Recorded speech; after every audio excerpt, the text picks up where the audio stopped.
Joakim var inte learen som andra. Han var gåskudos, men det var också en man. Så därför, kära gäster, ni går ut, vänd alltid hem. Och inte bli som abbekåsa gåsen Joakim.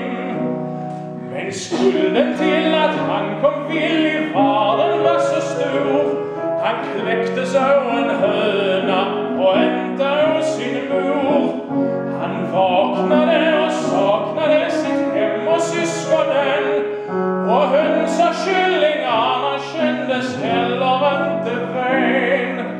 För Joakim var inte learen som andra.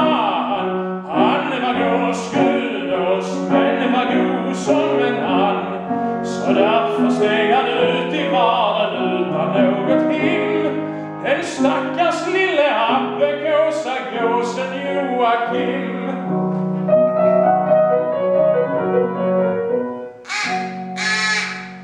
Han näbbades och bjäbbades med vem han än fick se.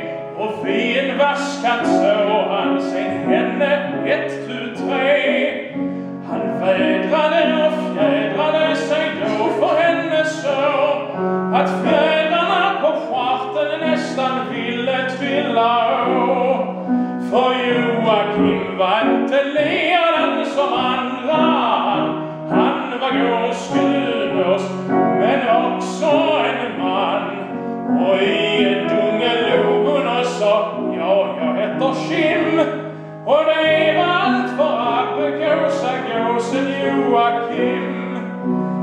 Den dag då Kim och Joakim så livet ljust och skärt var början av november. Sen blev det morten tvärt.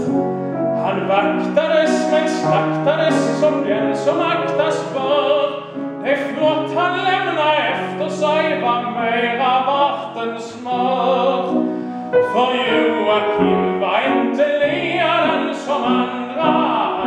Han var gåskudos, men var god som en and. Så därför säger Kim till sina små: vänd alltid hem.